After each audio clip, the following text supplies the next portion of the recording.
আসসালামু আলাইকুম। পাহাড়ের নৈসর্গিক সৌন্দর্যের মধ্যে আপনাদেরকে একটা জিনিস আমি দেখাবো বলে ভাবতেছি। অনেকদিন ধরে চিন্তা করতেছি জিনিসটা একটু দেখাবো। এটা কার কাছে কেমন লাগবে বিষয়টা জানি না। আমার কাছে সবচাইতে বেশি ইন্টারেস্টিং মনে হইছে এই যে মাচাং ঘরটা। এটা হচ্ছে যাই আপনার এই যে পথে চলাফেরার জন্য রেস্ট নেওয়ার জন্য তারাই তাদের জন্য তৈরি করছে। এই ঘরটা সবচাইতে বড় বিশেষত্ব হচ্ছে যাই এই ঘরের মধ্যে কোনো প্রকার আপনার ক্রয়ের কোনো দ্রব্য নাই। হ্যাঁ, আমরা বেসিক্যালি ঘর তৈরি করতে কী করি?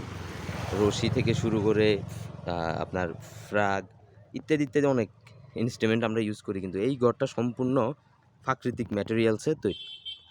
কীভাবে আমি বলি, এই যে এখানে খড় থেকে চাল থেকে শুরু করে এটাও একটা গাছের পাতা, বাঁশ, তারপরে এই যে বাঁধনগুলা আমি আপনাদেরকে কাছ থেকে দেখালে বুঝবেন যে বাঁধনগুলা সবগুলা হচ্ছে বাঁশের ছাল।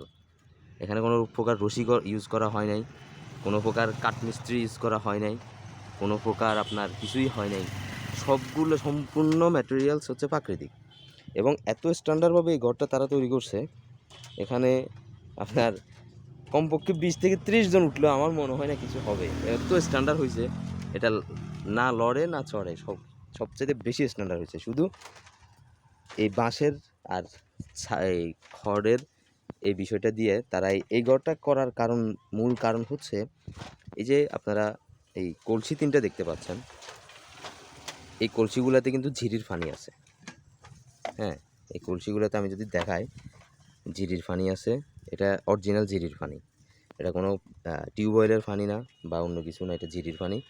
যারা দূর দূরান্ত থেকে বাজারে আসে তারা খায়, এখানে রেস্ট করে তারা খায়।